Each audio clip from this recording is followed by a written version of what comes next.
Vous savez quoi? Moi, il y a un truc, je dirais pas que ça me désespère, mais franchement, ça me débecte. Tout autour de moi, je vois des gens qui font naufrage, des couples brisés, des gens blessés qui cherchent à combler leurs besoins d'affection en passant d'un conjoint à un autre, des personnes qui pensent qu'elles vont s'en sortir en se mentant à elles-mêmes d'abord et puis aux autres ensuite, et qui tôt ou tard se prennent un mur en pleine face. Des gens qui se noient dans une vie qui manque de sens, qui se perdent dans la confusion d'un monde qui sait plus distinguer sa main droite de sa main gauche. Des personnes qui dysfonctionnent, qui souffrent et qui font souffrir autour d'elles. Et vous savez ce qui me fait mal? C'est que ce sont les mêmes personnes qui méprisent ce qui m'a permis à moi et à des millions d'autres personnes d'éviter de tomber dans les mêmes travers. Non pas parce qu'on est meilleur que les autres, mais parce qu'on a rencontré celui qui, seul, est capable de nous sortir de cet enfer d'une vie vécue à côté de la plaque.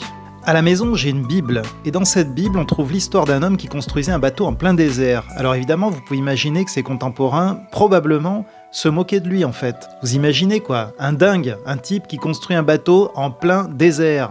Il se moquait de lui jusqu'au jour où la pluie a commencé à tomber, et puis l'eau a commencé à monter. Alors ce gars, il est rentré dans son bateau avec toute sa famille, et tout autour de lui, ça a été un carnage. Tout le monde se noyait. Et ben c'est exactement l'effet que ça me fait. Je suis dans le bateau, il y a des gens qui se noient tout autour de moi et qui trouvent encore le moyen, alors qu'ils ont de l'eau jusqu'au cou, de rire du bateau dans lequel je me trouve. Alors évidemment, on peut rire, il n'y a pas de problème, on peut rire, mais vous savez quoi? Moi, je suis dans le bateau. Tout ça pour dire que si tu es dans l'eau, eh ben je t'en prie, considère le bateau.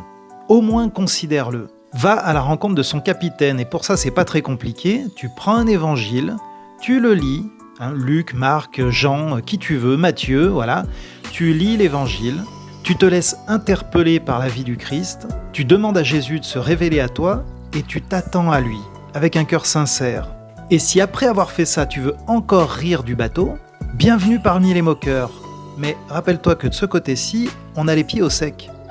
Et dans le cas contraire, bienvenue à bord.